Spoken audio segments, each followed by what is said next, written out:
آپ نے ہمیشہ سنا ہوگا اور آپ سنتے رہتے ہوں گے کہ قرآن کریم میں جب سب کچھ ہے، ہم مسلمان جب یوں کہتے ہیں کہ قرآن میں سب کچھ ہے اور خود قرآن یہ کہتا ہے کہ قرآن میں سب کچھ ہے، تو کچھ لوگ یہ اعتراض کرتے ہیں، کچھ لوگ یہ سوال اٹھاتے ہیں کہ پھر آخر سائنس اور ٹیکنالوجی قرآن میں کیوں نہیں ہے؟ قرآن میں میتھمیٹکس کیوں نہیں ہے؟ قرآن میں یہ کیوں نہیں ہے؟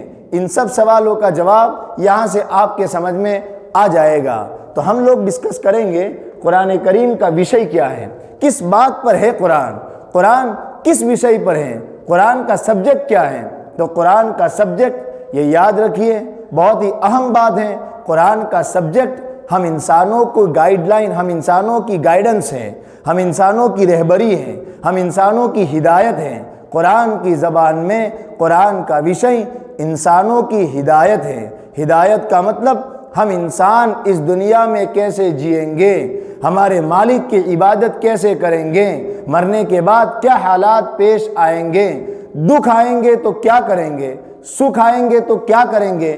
ان سب معاملوں میں انسان کی ہدایت، انسان کی گائیڈنس اور انسان کی رہبری یہ قرآن کا وشے ہے۔ جب قرآن کا وشے ہدایت ہے، اسی لیے قرآن نے سب سے پہلی صورت میں کہا اہدنا الصراط المستقیم۔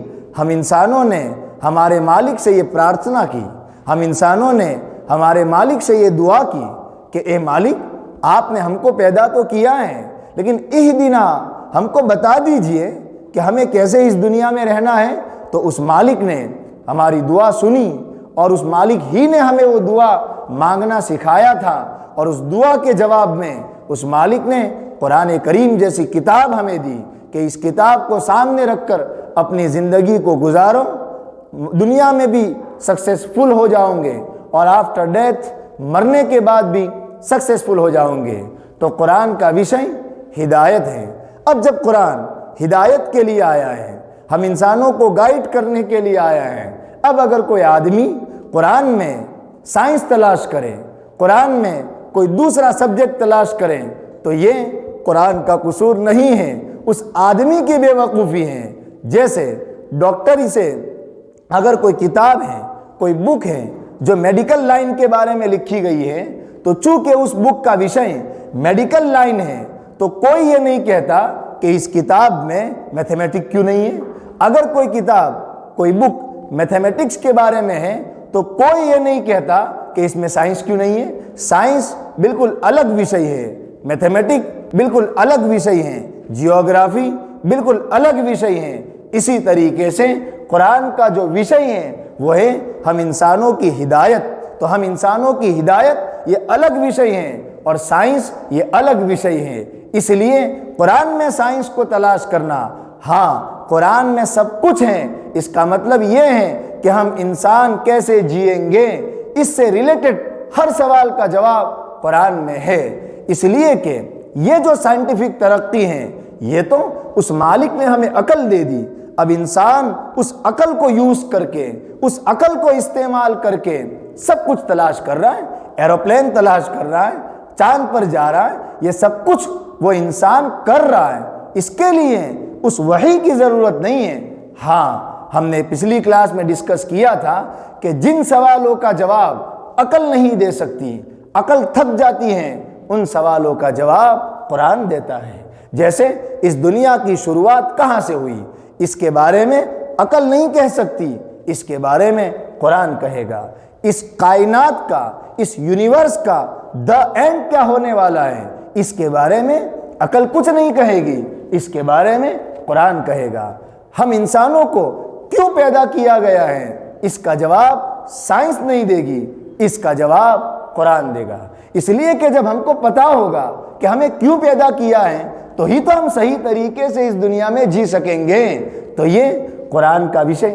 ہاں ایک بات میں اور یہاں ایڈ آن کروں گا کہ قرآن میں سائنٹیفک بہت سی باتیں بیان کی گئی ہیں، قرآن میں جیوگرافی کے اعتبار سے بہت سی باتیں بیان کی گئی ہیں، لیکن اس کا مقصد سائنس کو بیان کرنا نہیں ہے، اس کا مقصد جیوگرافی کو بیان کرنا نہیں ہے، اس کا مقصد ہم انسانوں کی ہدایت ہے۔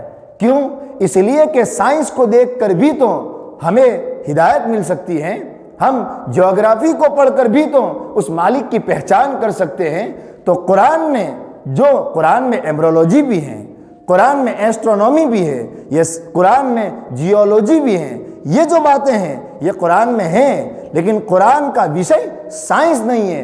قرآن نے یہ باتیں اس لیے بیان کی، قرآن خود کہتا ہے یہ ایسی باتیں بیان کرنے کے بعد کہ ان فی ذالک لآیات لأولی الالباب، کہ یہ جو سائنٹیفک کچھ باتیں ہیں ہم نے اس لیے بیان کی تاکہ تم ان سائنٹیفک چیزوں کے ذریعے سے اپنے مالک کو پہچانو کہ جس مالک نے اتنا بڑا سولار سسٹم بنایا ہے وہ مالک کیسا ہوگا، تاکہ تم یہ سمجھو کہ جس مالک نے اتنی ساری گیلیکسیز بنائی ہیں وہ مالک کیسا ہوگا، جس مالک نے ملکی وے گیلیکسی بنائی ہے وہ مالک کیسا ہوگا۔ تو قرآن میں ایمبرولوجی، ایسٹرونومی، جیولوجی یہ کچھ باتیں ہیں، لیکن اس کا مقصد قرآن میں سائنٹیفک چیزوں کو بیان کرنا نہیں ہے۔ قرآن یہ چاہتا ہے کہ ان چیزوں پر غور کر کے، اس دنیا کو سوچ کر کے، اس یونیورس کو تھنک کر کے انسان اپنے مالک کی پہچان کرنے والا بن جائیں۔ تو اب تو آپ کی سمجھ میں آ گیا ہوگا کہ قرآن میں سائنٹیفک چیزیں کیوں نہیں ہیں۔ ہاں، قرآن میں کچھ چیزیں ہیں، قرآن میں سائنس سے ریلیٹڈ کچھ باتیں کی گئی ہیں۔ فار ایگزامپل ایک بات میں آپ کو بتاؤں، کچھ لوگوں نے یہ اشکال کیا، یہ اعتراض کیا کہ جب ہم مر جائیں گے تو ہم کیسے زندہ ہوں گے، ہمیں وہ مالک کیسے زندہ کرے گا؟ اس کا جواب قرآن نے دیا، بلا قادرین علی ان نسوی بنانا۔ مالک کہہ رہے ہیں ارے انسانوں ہم تو یہ بھی کر سکتے ہیں، we are able to do this, ہم یہ بھی کر سکتے ہیں کہ یہ جو تمہارے پوروے ہیں، بنانا عربی زبان میں ان پورووں کو کہا جاتا ہے، یہ جو انگلی ہے اس کو بنانا کہا جاتا ہے۔ اللہ کہہ رہے ہیں ہم چاہیں ہم یہ کر سکتے ہیں کہ ہر ایک کو نہ صرف یہ کہ پیدا کریں، بلکہ ان کے جو پوروے تھے، ان کے جو فنگر پرنٹس تھے، میرے جو فنگر پرنٹ ہے، میرے فادر کے جو فنگر پرنٹ ہے، ہم میں سے ہر ایک کے جو الگ الگ فنگر پرنٹ ہیں، قرآن کہہ رہا ہے اگر ہم چاہیں تو تم کو ان فنگر پرنٹ کے ساتھ اٹھا سکتے ہیں۔ یعنی اب دیکھیں یہاں ایک سائنٹیفک چیز کی طرف قرآن نے صرف اشارہ کیا ہے۔ قرآن کا مقصد فنگر پرنٹ کو بیان کرنا نہیں ہے، قرآن کا مقصد یہ ہے کہ ہم انسان ان چیزوں کے ذریعے اس مالک کی پہچان کریں۔ ان شارٹ قرآن کا وشے ہدایت ہے، ہم انسانوں کی رہبری ہیں، اس لیے قرآن میں سائنٹیفک چیزوں کو تلاش کرنا یہ اس آدمی کی بے وقوفی ہے، اور وہ ایسا ہی ہے جیسا کوئی ڈاکٹر کے پاس بلڈنگ کا نقشہ بنانے کے لیے چلا جائے اور انجینئر کے پاس ٹیبلٹ لینے کے لیے چلا جائے۔ ملیں گے نیکسٹ کلاس میں۔ السلام علیکم ورحمۃ اللہ وبرکاتہ۔